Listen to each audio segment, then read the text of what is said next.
कैसे हैं आप सब। I hope you all are very well. मेरे प्यारे साथियों, हम लोग स्टैटिक जीके और करंट अफेयर्स कवर करने वाले हैं। 2 दिनों का करंट अफेयर्स करने वाला है, क्योंकि मैंने आपको टाइम दिया था फरवरी मंथ का पूरा current affairs clean and clear कर लो, ताकि आपके दिमाग में दुविधा ना रहे। चलो, हिंदी और इंग्लिश दोनों में ही है, आपका करंट अफेयर्स दोनों में मिल जाएगा। ऊपर हिंदी है और नीचे आपको इंग्लिश दिख जाएगा। क्या क्या मुख्य बिंदु है उन पे हम चर्चा करेंगे, और उसके बाद if you want to know in English then patiently आप ये पीडीएफ हमारे टेलीग्राम से ले लो और आराम से पढ़ सकते हो। क्या है भाई, राष्ट्रीय वन्य जीव बोर्ड की 7वीं बैठक है। ठीक है, नेशनल वाइल्ड लाइफ बोर्ड है, इसकी 7वीं बैठक की अध्यक्षता किसने की? प्रधानमंत्री मोदी ने की है, जिसमें वन्य जीव संरक्षण, पारिस्थितिकी संतुलन और तकनीकी के उपयोग पर चर्चा हुई। बैठक में अहम घोषणाएं भी हुई, जिसमें नदी डॉल्फिन संरक्षण की पहली अनुमान रिपोर्ट जारी की गई। भारत में 6327 डॉल्फिन दर्ज की गई है। भारत में बिहार में भी काफी सारे डॉल्फिन देखे जाते हैं, है ना। 8 राज्यों में 28 नदियों में किया गया था यह सर्वेक्षण। ऑस्कर 97वां मतलब 97th ऑस्कर का आयोजन 2 मार्च 2025 को लॉस एंजल्स के डॉल्बी थिएटर में हुआ, जहां विजेताओं के नाम की घोषणा की गई। साल सबसे ज्यादा पुरस्कार अनोरा को मिले। आपने भी देखा होगा, अनोरा सबसे ज्यादा अवार्ड जीतने वाला एक फिल्म बन गया है, जिसकी 5 कैटेगरी में जीत उसने हासिल की है। द ब्रूटलिस्ट को 3 एंड द एमिलिया पेरेस को ड्यून पार्ट 2 के लिए 2 ऑस्कर अवार्ड मिले हैं। माइकी मेडिसन को अनोरा के लिए बेस्ट एक्ट्रेस और एड्रियन ब्रॉडी को द ब्रूटलिस्ट के लिए बेस्ट एक्टर चुना गया। विदर्भ ने तीसरी बार जीता रणजी ट्रॉफी। तो इस बार का रणजी ट्रॉफी किसने जीत लिया? विदर्भ ने। विदर्भ कहां है? महाराष्ट्र में। बस आपके लिए इतना ही काम का है। अंतरराष्ट्रीय निशस्त्रीकरण और अप्रसार जागरूकता दिवस। हर साल 5 मार्च को अंतरराष्ट्रीय निशस्त्रीकरण और अप्रसार जागरूकता, यानी कि हथियारों के मतलब होते हैं ना कि हथियारों के प्रसार पे रोक लगाई जाती है। समझ में आ गया आपको? हथियारों के प्रसार पे कैसे रोक लगाओगे भाई? हथियार बेचे ही ना, हथियार किसी को दे ही ना। लेकिन कुछ देश दुनिया में ऐसे हैं जो इसी से लाखों करोड़ों कमाते हैं, अरबों रुपए कमाते हैं। ठीक है ना। तो ये याद रखना, international डिसआर्मामेंट and non proliferation awareness day. इसमें क्या होता है कि किसी भी तरीके का हथियार, चाहे वो खतरनाक केमिकल वेपन हो, न्यूक्लियर वेपन हो, इन सबसे जो है अवेयरनेस डेवलप करना है every year on the March 5th with the aim of raising global awareness of disarmament issues specially among youth. The day commemorates the danger posed by weapon of mass destruction and collective efforts to ensure global peace and security. Clear है ये चीज? याद रहेगा। अगला, IRCTC and IRFC got Navratna station. IRFC को भी Navratna status मिल गया। नवरत्न क्या होता है? नवरत्न महारत्न आपने सुना होगा ना। कंपनीज को जो PSU होते हैं उनको उनके वर्थ के हिसाब से, मतलब कितने करोड़ का टर्नओवर है, उसका एक कैटेगराइजेशन है ना। तो government of India has granted Navratna public sector undertaking status to Indian railway catering and tourism service and Indian railway finance corporation. With this decision now all the 7 listed PSU have got Navratna status which will give greater financial and autonomy. इनको ज्यादा मिल जाता है, ये अपने decision खुद ज्यादा करते हैं। Christian Stocker sworn in chancellor of Austria. Austria देश कहाँ है भाई? आप में से बहुत सारे देश कहेंगे ऑस्ट्रिया के चांसलर का वो हुआ है, तो सर हमें आप ऑस्ट्रिया भी दिखा दो। चलो आ जाओ, ऑस्ट्रिया देख लो बच्चों कहाँ पे है। बड़ा ही मस्त देश है, छोटा सा देश है। और यही ऑस्ट्रिया, वियना आपने सुना होगा। ऑस्ट्रिया जो है, ये ऑस्ट्रिया की संधि वगैरह आपके लिए हुई होगी, है ना। तो ये कहाँ है? किसी के घर के अगल बगल में है क्या ऑस्ट्रिया? दिखता है, छोटा सा देश है। प्राग, चुकोस्लोवाकिया, है ना, ये सब देश जो है छोटे छोटे। क्रोएशिया। तो हम क्या देखने वाले हैं? आइए, अभी आपको दिख जाएगा ऑस्ट्रिया। ये ऑस्ट्रिया, ऑस्ट्रिया यहां पे है। इसके अगल बगल के देशों को देखो। आपको क्यों यूरोप दिखा रहा हूं? क्योंकि यूक्रेन से अभी युद्ध हो रहा है और ये सारे देश जरूरी हैं। आपको एक लाइन से याद करना है ताकि मैप याद करने में दिक्कत ना हो। मैप इतनी बढ़िया चीज है ना कि आपको ज्योग्राफी का बहुत सारा चीज आसान होगा, और ये मौका फिर मिलेगा नहीं बाद में। और याद रखिएगा, टाइम पास तो मैं बिल्कुल करता नहीं हूं, इसलिए एक सिरे से शुरू करना है। पुर्तगाल, जिसके लोग 1498 में हमारे गुजरात के कालीकट बंदरगाह पे आए थे 1498 में, याद है ना ये। उसके बाद स्पेन है, फ्रांस है, स्विट्जरलैंड है। स्विट्जरलैंड सब लोग हनीमून मनाना जाना चाहते हो, है ना, जाओ जरूर मनाओ, और मनाओगे, ये सपना भी पूरा होगा। ऑस्ट्रिया ये है, स्लोवाकिया, पोलैंड, प्राग, जर्मनी, फ्रैंकफर्ट इसकी राजधानी है। सॉरी, जर्मनी की राजधानी कहां है? बर्लिन। फ्रैंकफर्ट एक शहर है, ठीक है। तो बच्चों, स्विट्जरलैंड जो है याद रखिएगा। इसके बाद है ऑस्ट्रिया, छोटा सा शहर है, इसके चांसलर नए बने हैं, ठीक है। यहीं पे देखो इटली, जिसको टिरेनियन सी और एड्रियाटिक सी के बीच में ये लैंड है, एरिया है। इटली को एड्रियाटिक सी की रानी कहते हैं। एड्रियाटिक की रानी, आपसे क्वेश्चन पूछा गया एड्रियाटिक की रानी किसे कहते हैं? मेडिटेरेनियन सी है यहीं पे। मेडिटेरेनियन जिसे भूमध्य सागर कहते हो ना, इसी भूमध्य सागर को लाल सागर से क्या जोड़ता है? स्वेज नहर जोड़ता है। देखना है आपको, इमेज में देखना है स्वेज नहर कैसे जोड़ता है। देखो ऊपर है भूमध्य सागर और ये है आपका, ये पूरा एरिया भूमध्य सागर है, मेडिटेरेनियन सी, और यहां से ये रेड सी को जोड़ रहा है ना। 1869 में स्वेज नहर को स्टार्ट की गई थी, है ना, लाल सागर को जोड़ता है। लाल सागर अलगी की वजह से हो रहा है। क्लीन एंड क्लियर, सारी चीजें पता होनी चाहिए। क्रिस्टोफर स्ट्रोकर को यहाँ का नया चांसलर बनाया गया है ना। 5 months after the parliamentary election, no party or coalition got a clear mandate in the election. अब ये इनको बनाया तो क्या, देखते हैं कितने दिन टिकते हैं। प्रधानमंत्री Narendra Modi inaugurated the wild life rehabilitation and rescue centre. प्रधानमंत्री नरेंद्र मोदी जो है ये रिहेबिलिटेशन एंड रेस्क्यू सेंटर इन्होंने इनॉग्रेट किया है वनतारा में। ये कहाँ पे है? वनतारा गुजरात जामनगर में है ना, ठीक है ना। ये 4 मार्च 2025 को इन्होंने उद्घाटन किया। अच्छा, प्रधानमंत्री हमारे देखो कितने दिलचस्प आदमी हैं। वो जाते हैं तो वो देखो उन सब जगहों पे जाते हैं जहाँ पे शेर बाघ चीता है, ठीक है। पशु पक्षियों से भी उतना ही प्रेम दिखाते हैं, उनके बच्चों से मिलते हैं। अच्छा लगता है ऐसा देख के, है कि नहीं। हर कोई चाहता है भाई चिड़ियाघर में घूमे। अब इतने बिजी शेड्यूल में 4 बजे सुबह में जगना और रात के अगर जरूरत पड़ी तभी सोते हैं, क्योंकि ये चीजें पॉसिबल नहीं है ना, उतना टाइम कहाँ से आएगा। तो उतना जुनून जोश होना चाहिए हर काम करने के लिए। तो Radhe Krishna Mandir elephant welfare trust में was awarded 2025 Prani Mitra award corporate category में गवर्नमेंट ऑफ इंडिया के द्वारा दिया गया Prani Mitra award. Vantara is set up by Reliance Industries and Reliance Foundation के द्वारा वनतारा सेटअप किया गया, जहां पे ढेर सारे पशु पक्षियों को स्टैब्लिश किया गया है, यहाँ पे रहेंगे। अब चलिए आते हैं और इसको समझते हैं। President confers visitors awards of visitors conference क्या है भाई? ये 2 day visitors conference 2024-25 Rashtrapati Bhavan में न्यू दिल्ली में शुरू किया गया है। This conference was first started by president Pranab Mukherjee and ये क्या करता है, एकेडमिशियंस को outstanding work in innovation research and technology department में अवार्ड प्रोवाइड करता है। अब चलो आपके लिए मैं बता रहा हूं, हिंदी हो या इंग्लिश हो, दोनों बच्चों के लिए आपके लिए दोनों चीजें यहां अवेलेबल है, ठीक है। आईआरसीटीसी और आईआरएफसी को नॉर्थन का दर्जा मिल गया है। क्रिश्चियन स्ट्राकर जो है ऑस्ट्रेलिया के ऑस्ट्रिया नॉट ऑस्ट्रेलिया, ऑस्ट्रिया के चांसलर बन गए हैं। प्रधानमंत्री नरेंद्र मोदी की वन्य जीव पुनर्वास एवं बचाव केंद्र वनतारा का उद्घाटन किया। राष्ट्रपति विजिटर्स कॉन्फ्रेंस 2024-25 विजिटर्स पुरस्कार दिए गए। समझ में आ गया आपको? क्या समझ में आया बताइए जरा, क्या समझ में आया आपको? ये क्वेश्चन आपको प्रैक्टिस करना है, तो जल्दी से जल्दी हमें प्रैक्टिस करके बताइए। 2 क्वेश्चन है, वीडियो पॉज करिए, दोनों का आंसर फटाक से करिए। ऑस्कर अवार्ड की शुरुआत कब हुई थी और राष्ट्रीय वन्य जीव बोर्ड का गठन कब किया गया? तो वन्य जीव बोर्ड यानी वाइल्ड लाइफ बोर्ड जो है उसका 2003 में गठन हुआ है। क्लियर है ये चीज? चलो इंग्लिश वाले बच्चे, when did Oscar award started and when was the national board of wild life formed? 2003 में, क्योंकि ये पूछा जाएगा, करंट अफेयर्स के सवाल है।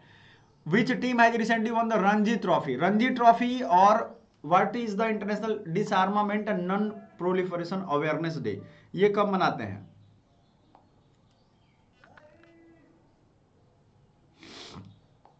बताइए।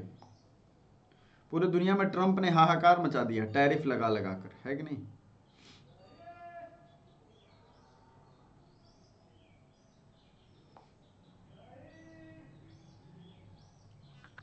बताओ जल्दी से।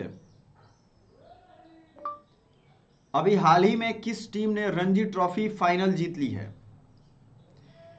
ये मैं क्वेश्चन पोस्ट कर रहा हूं आपके पोस्ट पे, मतलब आपके यूट्यूब पोस्ट पे। इसका आंसर जरूर कर लीजिएगा, ठीक है ना। सीयूटी पॉइंट चैनल को जाना है, सब्सक्राइब करना है, और इसका मैं आंसर भी डालने वाला हूं, आपको दिख रहा है। तो विदर्भ, राजस्थान, तमिलनाडु या मुंबई?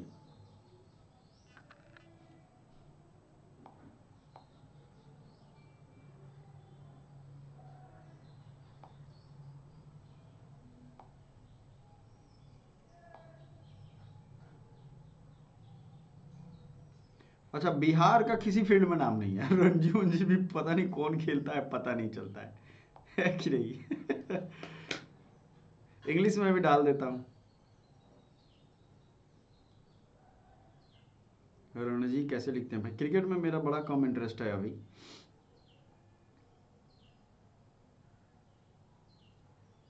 चलो हमने कर दिया, ज़्यादा इंटरेस्ट नहीं है, बट क्वेश्चन पोस्ट कर दिया, आपको करना है इसको।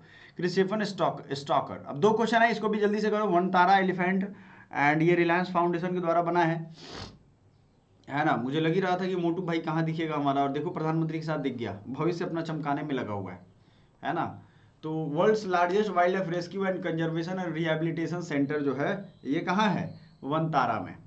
अब यहाँ पशु पक्षियों को रेस्क्यू करेंगे। एक्चुअली ये बड़े लोग हैं ना, बड़े होशियार टाइप हैं। अब ये इन्होंने बनवा दिया, इसको रिजॉर्ट टाइप यूज़ करेंगे, जाएंगे खेलेंगे कूदेंगे ऐश करेंगे वहाँ, और इतना अच्छा ग्रीनरी और ये इन्वायरमेंट है कि वहाँ मज़ा आ जाएगा। जामनगर में इनका अपना सारा बिजनेस है, घर है ना, तो ये सारी चीज़ें हैं, तो बढ़िया है। बट यही है कि देश को कुछ बिजनेसमैन रन करवा रहे हैं। चलो आगे बढ़ते हैं। National wildlife board committee के हेड होते हैं प्राइम मिनिस्टर, ये याद रखिएगा। Which actress won the best actress award in 97th Oscar award? Mikey Madison, Anora film के लिए। Vidarbha recently defeated which team in Ranji trophy? Vidarbha ने केरला को हराया है। When the United Nation disarmament week celebrated every year in United Nation? 24 से 30 अक्टूबर को। At present how many PSU of railway have the status of Navratna? बताओ भाई कितने ऐसे हैं पीएसयू जहां पे नवरत्ना स्टेटस चल रहा है? What is the capital of Austria? Vienna. And world largest hospital of elephant? Vantara में बना है। हॉस्पिटल्स है एलिफेंट्स का सबसे बड़ा। और ये सब क्वेश्चन तो आपने देखा ही है। Who has awarded the visitors award? Professor Shri पिल्ला श्री कृष्णा ऑफ बीएचयू।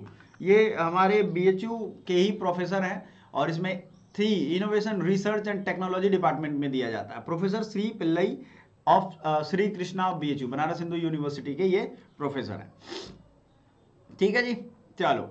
तो बीएचयू से मैंने पढ़ाई की तो मुझे प्राउड फील होता है जब भी बड़े बड़े अवार्ड किसी को मिले। हर किसी को होना चाहिए भाई, इतना कंट्रीब्यूशन रहा है देश को बनाने में। चलो आ जाओ, ये अगला सवाल 5 तारीख का भी करंट अफेयर जल्दी से खत्म कर लेते हैं। आइए, अंतरराष्ट्रीय बुकर पुरस्कार में पहली बार कन्नड़ भाषा की पुस्तक, ये अपने आप में इंपॉर्टेंट क्वेश्चन है। क्या है क्वेश्चन? अंतरराष्ट्रीय बुकर इंटरनेशनल बुकर प्राइज, जिसमें 13 पुस्तकों की सूची जारी की गई, जिसमें कन्नड़ लेखिका बानू मुस्ताक की लघु कथा संग्रह हार्ट लैंप भी शामिल है। इसका अंग्रेजी अनुवाद दीपा भारती ने किया है ना। और बानू मुस्ताक दलित और मुस्लिम महिलाओं के अधिकार के प्रखर समर्थक हैं। ठीक है, उन्होंने कर्नाटक साहित्य अकादमी और दाना चिंतामणि अतिर्भे पुरस्कार से सम्मानित किया जा चुका है। केंद्रीय की डेटाबेस पोर्टल, ये क्या है भाई? अब सेबी ने क्या किया है कि सेंट्रलाइज डेटाबेस वो बना रहे हैं। कॉर्पोरेट बॉन्ड से जुड़ी सभी सूचनाओं को एकत्रित करने के लिए, पारदर्शिता बढ़ाने के लिए बॉन्ड सेंट्रल नामक केंद्रीकृत डेटाबेस बना रहे हैं। ठीक है, याद रहेगा एकदम। उत्तर प्रदेश के 5 नए आध्यात्मिक गलियारों की घोषणा। उत्तर प्रदेश मुख्यमंत्री योगी आदित्यनाथ ने महाकुंभ 2025 में सफल आयोजन के बाद राज्य में 5 नए आध्यात्मिक गलियारों की घोषणा की। इसमें प्रयागराज विंध्याचल काशी कॉरिडोर देवी शक्ति भगवान शिव के भक्तों के लिए महत्वपूर्ण मार्ग होगा, जो प्रयागराज विंध्याचल देवी धाम को जोड़ेगा, काशी को भी जोड़ेगा। मैं तो गया हूँ बनारस से विंध्याचल कई बार। आप सोचो, आप ये एक ही गलियारा होगा जो आइए जाइए घूमते रहिए मस्त, है ना। तो 5 आध्यात्मिक गलियारे। अच्छा, ये सब आध्यात्मिक गलियारे बनने से लोग घूमना फिरना चाहते हैं। पहले के लोग बड़ी ट्रैवल करते थे, अब कम हो गए थे, लेकिन सरकार अगर ऐसी पहल करेगी तो ये अच्छा रहेगा। भारत का प्रथम विश्व शांति केंद्र, ठीक है ना। पूर्व राष्ट्रपति रामनाथ कोविंद ने गुरुग्राम के सेक्टर 39 में भारत के पहले विश्व शांति केंद्र का उदय। केंद्र जैन आचार्य लोकेश मुनि के नेतृत्व में अहिंसा विश्व भारती के प्रयासों को स्थापित किया जा रहा है। ठीक है, चलो आगे बढ़े। चंद्रमा पर उतरा अमेरिकी प्राइवेट कंपनी का lander blue ghost. Blue ghost America का है, याद रखना, यहाँ का नहीं है। Firefly aerospace blue ghost lander रविवार को चंद्रमा पर उतरा, जो चांद पर उतरने वाला दूसरा प्राइवेट अंतरिक्ष यान बन गया है। इससे पहले 2023 में इंटीट्यूड मशीन्स की ओडिसी लैंडर चंद्रमा पर उतरा था। चमगादड़ की नई प्रजाति खोजी गई है ऑस्ट्रेलिया में। उत्सानिया यूनिवर्सिटी के नेतृत्व में अंतर्राष्ट्रीय टीम ने चमगादड़ की एक नई प्रजाति की पहचान की है। ये सब आपको बस देखना है, इस थोड़ी ना पूछेगा कि क्या नाम है उसका, नहीं पूछने वाला है। केंद्रीय भंडारण नियम, जो भी इंपॉर्टेंट है वहां मैं खुद रुक रहा हूं। केंद्रीय भंडारण निगम का 69वां स्थापना दिवस। ठीक है, इसमें लॉजिस्टिक्स की पॉलिसी है, नेशनल लॉजिस्टिक्स पॉलिसी, और गति शक्ति के पाल 13 से 14 घटा करके, मतलब जो इसमें इन्वेस्टमेंट है उसको 8% कर दिया। रक्षा लेखा महानियंत्रक डॉक्टर मयंक वर्मा, ये इंपॉर्टेंट है आपके लिए। डॉक्टर मयंक शर्मा ने हाल ही में रक्षा लेखा महानियंत्रक CGDA का पदभार ग्रहण किया है। वो भारतीय रक्षा लेखा सेवा के 1979 बैच के अधिकारी हैं और उनके पास भारतीय रक्षा लेखा सेवा विभाग सहित भारत सरकार के विभिन्न महत्वपूर्ण पदों पर व्यापक अनुभव भी है ना। समझ में आ गया आपको? क्या नाम है इनका? डॉक्टर मयंक शर्मा, डॉक्टर मयंक शर्मा है। Is it clear? यस। अब इसका काम क्या होता है? अंतरराष्ट्रीय भ्रष्टाचार, डॉक्टर शर्मा ने अंतरराष्ट्रीय भ्रष्टाचार निरोधक अकादमी और वियना की राजनयिक अकादमी में भी भारत का प्रतिनिधित्व किया है। तो अब आपके लिए क्वेश्चन शुरू हो जाता है, जल्दी से जल्दी फटाफट से करिए सारे क्वेश्चन।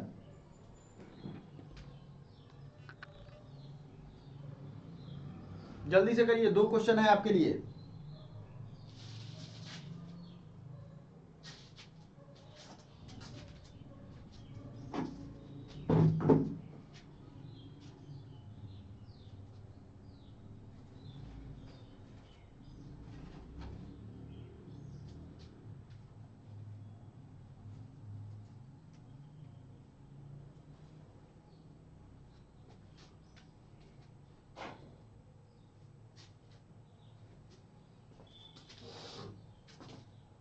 चलिए, तो पहला क्वेश्चन क्या था भाई, हार्ट लैम्प पुस्तक के लेखक बानू मुश्ताक, जिनको नॉमिनेट किया गया है।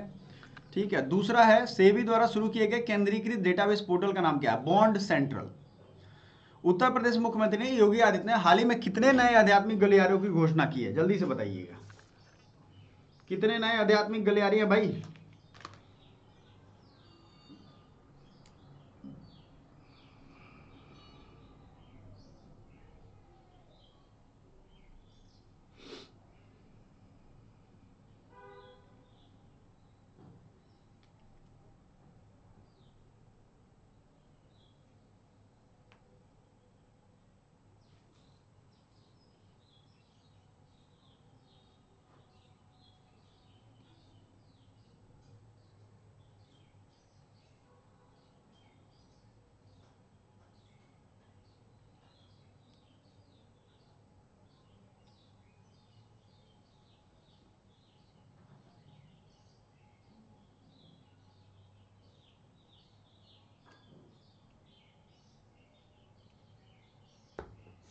चलो, तो 5 होंगे। भारत के पहले विश्व शांति केंद्र पूर्वनाथ राष्ट्रपति रामनाथ कोविंद ने पूर्व राष्ट्रपति हैं, और निजी कंपनी द्वारा चंद्रमा पर ब्लू घोस्ट नाम का लैंडर उतारा है। यह कंपनी किस देश की, अमेरिका की कंपनी है, जाहिर सी बात है, इसमें काम करेंगे भले भारतीय, लेकिन क्रेडिट सब इसको मिलता है।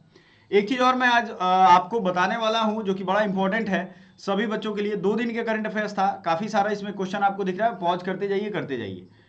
वन लाइनर भी है ना, केंद्रीय भंडारण निगम, और इसमें इंग्लिश वाले बच्चे देख लेंगे क्योंकि 2 दिनों के करंट अफेयर्स हो गए थे, इसलिए ज्यादा टाइम लग रहा है। आप सबके लिए सूचना ये है कि फरवरी मंथ के करंट अफेयर्स हमने करवा दिए हैं, उसका अगर आपको पीडीएफ चाहिए, आपको प्रैक्टिस करना है एमसीक्यू वर्जन, तो आप हमारे एप्लीकेशन पे कर लो। सबसे बड़ी चीज है centralise database portal bond central SEBI ने बनाया है। आपको वही चीजें पढ़नी है जो आपके एग्जाम में है। बहुत सारे करंट अफेयर्स में न्यूज आएंगे, सारे आपके लिए उतने महत्व के नहीं है, ठीक है। और करंट अफेयर्स की एक पूरी लंबी सीरीज आएगी। दूसरी चीज, इसके साथ आपको स्टैटिक जीके रिवीजन करना है। स्टैटिक जीके भाई कैसे होगा, मैं आपको दिखा देता हूं, ठीक है ना, ताकि आपके दिमाग में ये नहीं रहेगा कि स्टैटिक जीके होगा कैसे। स्टैटिक जीके का महत्वपूर्ण टॉपिक जो आपके एग्जाम में बार बार पूछा गया है, जैसे आप यहां देखोगे भारतीय शहरों के उपनाम, है ना, ये सब बहुत सारे एग्जाम में इतने सारे टॉपिक हैं स्टैटिक जीके के। भारत के प्रमुख जलप्रपात, भूगोल, रेलवे जोन, ये सब इसमें बहुत सारे हमने पहले से पढ़ लिए हैं। तो सिर्फ जब करंट करोगे तो ये मत सोचो करंट करना है। आज हमने टारगेट लिया था क्या, भारत में सबसे बड़ा लंबा ऊंचा छोटा 67 पेज नंबर। ये पीडीएफ आप ले सकते हो, पूरी पीडीएफ आपको बहुत ही सस्ते प्राइस में मिल जाएगी। 500 की पीडीएफ मिलेगी 15, आप आराम से लेकर के और इसे पूरी प्रैक्टिस कर सकते हो। 10,000 से ज्यादा क्वेश्चन है इसमें, ठीक है ना। सो चलो शुरू करते हैं। हमारा आज का जो टारगेट है वो 67 पेज नंबर है। इसी तरीके से कर करके आप कर सकते हो कंप्लीट, ठीक है। अच्छा, हम आगे बढ़ गए, तो चलो आ जाओ, जल्दी से आना है, फटाफट से करना है। भारत का सबसे लंबा राष्ट्रीय राजमार्ग कौन है, लॉन्गेस्ट नेशनल हाईवे। आप में से बहुत सारे बच्चे होंगे जो ये जानते होंगे। अच्छा, बहुत सारे बच्चे होंगे जिनको छोटा दिख रहा होगा, तो मैं थोड़ा बड़ा कर देता हूं। बताइए जल्दी से, कोई भी बच्चा बच ना पाए, ये ऐसी चीज है। आपको इतनी सारी ई बुक हम प्रोवाइड कर रहे हैं, और प्रोसेस इज बहुत सिंपल। प्रोसेस पहला तो है कि आप एप्लीकेशन, हमारा एकेडमी पॉइंट है, इसको डाउनलोड कर लो। एकेडमी पॉइंट ऐप पे जाओगे तो 3 डॉट में आपको ऐसे ऑप्शन दिख जाएंगे, ऐसे ऑप्शन दिखेंगे, उसमें फ्री टेस्ट भी दे सकते हो, और आप क्या कर सकते हो कि वहां पे फ्री स्टडी मटेरियल भी अवेलेबल है। फ्री मटेरियल यहां से भी ले सकते हो। 2 चीजें हैं, मॉक टेस्ट वाले बच्चे मॉक टेस्ट दे देंगे, ठीक है। आप जैसे ही पेमेंट करोगे व्हाट्सएप पे डायरेक्टली अगर पेमेंट करते हो, तो आपको हम ऐसे दिख रहा है ना, इस तरीके से सारी बुक्स भेज देंगे। जैसे कंप्यूटर का है, केमिस्ट्री है, बायोलॉजी है ना, करंट अफेयर्स है, इंग्लिश है, ज्योग्राफी है, हिंदी है, हिस्ट्री है, ये सब मैंने भेजा हुआ है बच्चों को, इसलिए आपको दिखा रहा हूं, ठीक है जी।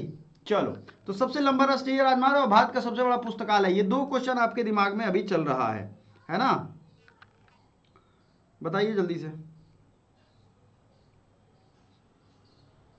क्योंकि नहीं पढ़ोगे तो रिजल्ट नहीं होगा। देखो, यहां से पढ़ने का मतलब है कि मैं सिर्फ पढ़ाऊंगा आपको, ठीक है। ये दिमाग में लेके नहीं चल रहा है कि भाई हाँ अब फटाफट से रैपिड फायर क्वेश्चन। एग्जाम में टाइम थोड़ी ना है आपके, और टाइम बीतते समय भी नहीं लगता है, ये भी ध्यान रखिएगा 2 चीजों में। तो एक का राइट आंसर हो जाएगा NH44, सही है। भारत का सबसे बड़ा पुस्तकालय कौन सा है, तो ये है राष्ट्रीय पुस्तकालय, नेशनल लाइब्रेरी कोलकाता का। कोलकाता हमेशा से पढ़ने लिखने में आगे रहा है, उनका आर्ट एंड क्राफ्ट एंड बाकी चीजों में दिलचस्पी रहा है। सबसे लंबी तट रेखा वाला राज्य बताओ, या आंध्र प्रदेश, महाराष्ट्र में हमेशा तमिलनाडु में कंफ्यूजन होता है, जल्दी से बताइएगा। तो इस ऑप्शन में Gujarat is the right answer. ठीक है, देखते हैं कितने लोग दे दनादन कर पाते हैं, क्योंकि यही तो टारगेट है। भारत में खारे पानी की सबसे बड़ी झील कौन है? ये है वुलर पुलिकट। ये बताओ, ये दोनों क्वेश्चन मीठे पानी और खारे पानी वाला मैंने बता दिया ऑलरेडी, क्या बताऊं आपको। तो भाई देखो, चिल्का झील खारे पानी की सबसे बड़ी है, दूसरे नंबर पे है पुलिकट, ठीक है। और उसके बाद पांचवा में है वुलर झील। डल झील और वुलर झील आप पढ़ते हो बार बार। भारत की सबसे बड़ी लंबी सहायक नदी यानी कि ट्रिब्यूटरी कौन है भाई सबसे लंबी? तो गंगा यमुना आप लोग सुनते रहते हो, यमुना सबसे लंबी सहायक नदी है। इतना बढ़िया क्वेश्चन आपको और एग्जाम में आया हुआ है। सबसे खतरनाक बात, जाके पीवाई की देखो आप। दक्षिण भारत की सबसे लंबी नदी कौन है? Which is the longest river of south India? Ganga, Krishna, Godavari, Kaveri? बताओ जल्दी से। साउथ की गंगा किसको कहते हैं? यही तो नहीं पता है सबको। तो सबसे लंबी है गोदावरी, लेकिन साउथ की गंगा कृष्णा को कहते हैं, गोदावरी कहते हैं? अभी बता दो झट से। भारत में सबसे लंबी सुरंग कौन है? बताओ बताओ बताओ, घबराने का क्या है? पीर पंजाल, चेनानी, जवाहर। अब तो डेटा बदल चुका है, चेनानी नासरी है, ठीक है ना, ये डेटा बदल चुका है इसलिए कह रहा हूं। आइए, भारत का सबसे लंबा नदी पुल कौन सा है? तो नेहरू ब्रिज है, महात्मा गांधी सेतु, विक्रमशिला, भूपेन हजारिका। ये भी डेटा बदल चुका है। भूपेन हजारिका सेतु अभी के टाइम में सबसे लंबी ब्रिज है। आपको नहीं दिख रहा होगा तो थोड़ा साइड हो जाता हूँ। भारत की सबसे लंबी नदी कौन सा है? तो ये कौन सा बताना है भाई? गंगा नदी है ना। अगला सवाल, चलो आगे बढ़ते हैं। भारत की सबसे लंबा बांध कौन है? भारत में क्षेत्रफल की दृष्टि से सबसे बड़ा राज्य, फटाफट से करना है। सबसे लंबा बांध, सरदार सरोवर, गांधी सागर, टिहरी? तो ये हीराकुंड बांध है, हीराकुंड डैम है। और क्षेत्रफल की दृष्टि से सबसे बड़ा तो आपको मालूम ही है, एरिया सबसे ज्यादा राजस्थान के पास है, राजाओं का स्थान है ना। भारत की जनसंख्या की दृष्टि से सबसे छोटा राज्य, सबसे छोटा राज्य कौन है जनसंख्या की दृष्टि से?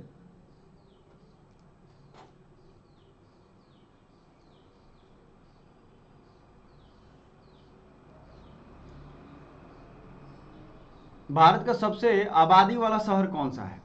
चेन्नई, दिल्ली, मुंबई, इंदौर? जल्दी बताइए भाई। सबसे ज्यादा लोग दिल्ली में रहते हैं और बिहार यूपी के लोग, पूर्वांचल के लोग ठूसे पड़े हैं। भारत का सबसे बड़ा समुद्र तट कौन सा है? अलीबाग, मरीना, जुहू, कन्याकुमारी? सबसे बड़ा लंबा पूछ रहा है तो सब लोग जानते हो ना मरीना बीच, और तो हर शहर में मरीना बीच के नाम से बना रहा है। भारत का सबसे ऊंचा बांध कौन है? गांधी सागर, हीराकुंड? ऊंचा, सबसे लंबा हमने देख लिया। सबसे लंबा बांध कौन था? हीराकुंड था। हीराकुंड में गया हूं डैम। सबसे ऊंचा पूछ रहा है यहां, हाईएस्ट। टिहरी? कितने लोगों का टिहरी पे दाव लगा हुआ है? Tehri is the right answer, ठीक है। सरदार सरोवर भी नहीं है। भारत का उच्चतम झरना कौन है? अच्छा, झरना ये है, ये ध्यान रखिएगा, कुंचिकल। भारत का उच्चतम झरना कुंचिकल फॉल्स है। भारत का सर्वोच्च वीरता सम्मान कौन है? Which is India's highest gallantry award? Shaurya, Mahavir, Bharat Ratna और परमवीर? परमवीर है, ठीक है। भारत का सर्वोच्च सम्मान कौन है? ये तो आपको मालूम ही होगा। भारत के टोटल सम्मान में सबसे हाईएस्ट सिविलियन अवार्ड कौन होता है, जो लगभग नेताओं को ही मिलता है? तो ये है भारत रत्न। भारत का सबसे बड़ा गुरुद्वारा कौन है? बताइए। स्वर्ण मंदिर, कलम मंदिर, बांग्ला साहिब? दिल्ली में है बांग्ला साहब, एंड जैसे आप पार्लियामेंट जाओगे घूमने ना, वहीं पे है। ये क्या है? स्वर्ण मंदिर है। भारत का सबसे बड़ा न्यूज़पेपर कारखाना कहाँ है? नेपानगर, मध्य प्रदेश में न्यूज प्रिंट होता है वहां पे, ठीक है। भारत का सबसे बड़ा हवाई अड्डा कौन सा? अहिल्याबाई, राजीव गांधी, इंदिरा गांधी, कोचिन? फटाफट से बताइए, इंपॉर्टेंट क्वेश्चन है। अगर पूछ देगा नहीं आएगा, नींद आने लगेगा। एक क्वेश्चन 5 नंबर के होते हैं आपके, यूजी वाले बच्चों के लिए। यूजी के लिए और पीजी के लिए एक क्वेश्चन 4 नंबर के। तो ये मत देखो एक क्वेश्चन है, ये देखो 4-5 क्वेश्चन के नंबर सवाल है। गलती करोगे तो माइनस भी होगा, ठीक है ना। तो क्या हो गया? 422 का B is the right answer. And Bharat का सबसे बड़ा नदी द्वीप कौन सा है? माजुली? ये भी आपको पता होगा। इसी तरीके से आगे हम लोग बढ़ रहे हैं एक एक क्वेश्चन को। भारत का सबसे बड़ा पशु मेला कहाँ लगता है? बताइए। सोनपुर बिहार में लगता है। पशुओं का ही मेला बस बच गया है बिहार में अब। भारत की, मैं भी बिहार से हूँ, ऐसा बुरा मत सोचना आप लोग। भारत की सबसे ऊंची मीनार कौन है? इन नेताओं ने बिहार को ऐसा बना दिया है क्या बताएं, पढ़ने के लिए भी बाहर ठुसा के जाओ ट्रेन में, और पैसा भी कमाने के लिए लोग जा रहे हैं। मैं तो अभी फिलहाल बिहार में ही हूँ। 25 का डी, कुतुब मीनार। भारत का सबसे बड़ा रेगिस्तान कौन सा है? सहारा, मोजावे, मोजावे तो खैर है ही नहीं, अरबी है, नहीं है थार। बताओ, भारत का सबसे बड़ा रेगिस्तान पूछ रहा है। अब सहारा से कंफ्यूज मत हो जाना, ये थार रेगिस्तान है, ठीक है, थार डेजर्ट। भारत का सबसे बड़ा गुफा मंदिर कौन सा है? Which is the largest cave temple in India? Kandariya Mahadev, Kailash temple, Konark, Brihadeshwar. Bharat का सबसे बड़ा गुफा मंदिर कैलाश टेम्पल है। भारत का सबसे बड़ा मस्जिद कौन है भाई? ये भी तो होगा, मस्जिद जामी। तो जमा मस्जिद दिल्ली वाला है, ठीक है। भारत की सबसे ऊंची पर्वत चोटी कौन सी है? Highest mountain peak of India, Kanchenjunga, Godwin Austen, नंगा पर्वत, नंदा देवी। तो भारत में मैंने आपको ज्योग्राफी जब पढ़ाई थी तो बताया था K2 है, ठीक है। भारत का सबसे बड़ा डेल्टा कौन सा है?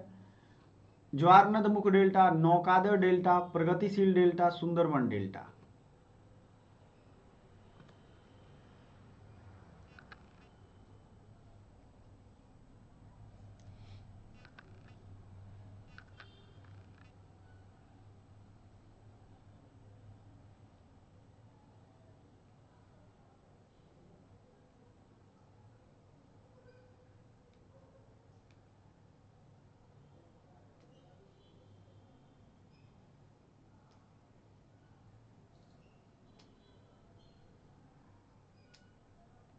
अपने विचारों को पवित्र और शुद्ध रखना है, दिमाग में हमेशा रिजल्ट को लेकर के चलना है, फील करना है कि हमारा रिजल्ट हो चुका है। अक्सर ऐसा देखा जाता है कि बच्चे सोचते रहते हैं अरे रिजल्ट हो जाएगा। नहीं, आप सोचो कि आप विनयी हो, एक दिन के लिए हम होंगे कामयाब, एक दिन नहीं, गलत सलत गाना है ये, हम रोज कामयाब होना चाहते हैं, ठीक है, ये ध्यान रखिएगा आप। तो क्या है सबसे बड़ा डेल्टा? सुंदरवन। भारत का सबसे अधिक वनों वाला राज्य कौन है? गुजरात, मध्य प्रदेश। ये तो क्लियर है यार, वन सबसे ज्यादा कहाँ पे है? मध्य प्रदेश में ही है, तभी तो यहाँ टाइगर स्टेट कहते हैं। जल्दी से आ जाओ, ये चैप्टर पूरा खत्म करना है आज, है ना। भारत का सबसे बड़ा बंदरगाह कहाँ स्थित है?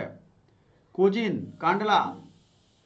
चलो आपके लिए एक छोटा सा होमवर्क देता हूं मैं, जो भी बहादुर बच्चा होगा, क्योंकि अगले दिन मैं देखूंगा इसको, इतना ज्यादा छोटा तो नहीं है, ठीक है। ये सारे क्वेश्चन आपको सामने दिख रहे हैं, ठीक है, सारे क्वेश्चन। आप वीडियो को पॉज करोगे, आई थिंक 10 क्वेश्चन होंगे या 9 क्वेश्चन होंगे, जिसमें से मैं 2 करवा देता हूं। भारत का सबसे ऊंचा विजय स्तंभ कौन है? तो विजय स्तंभ भाई आप जो समझ लो, जो ये है फतेह बुर्ज, ये है। भारत का क्षेत्रफल के जिससे सबसे छोटा राज्य, ये गोवा है, ठीक है, सबसे कम एरिया इसके पास। ये 2 मैंने करवा दिया। आपके लिए मैं छोड़ रहा हूं ये तरह के कितने क्वेश्चन, देख लो, सब दिख रहे हैं यहाँ पे, ऊपर से मैं करवा देता हूं, नहीं तो नहीं दिखेगा। सबसे बड़ा बंदरगाह कौन है? सबसे बड़ा मुंबई, JNPT पोर्ट, है ना। भारत का सर्वाधिक वर्षा वाला स्थान मासिन राम। अब भारत का सबसे लंबा प्लेटफॉर्म कौन है? अब बदल गया है डेटा, तो अब गोरखपुर हो गया है ना। सबसे ऊंचा दरवाजा, बुलंद दरवाजा, कौन सा दरवाजा है भाई देख लो। ये जो क्वेश्चन आपको दिख रहे हैं, इन सब का आंसर आपको करना है। बुलंद दरवाजा हो गया। अब 36 से आप देख लो, 36, 37, 38, 3 क्वेश्चन। वीडियो पॉज करो और कमेंट बॉक्स में इसका आंसर छाप दो, ठीक है ना। Thank you so much, bye for now.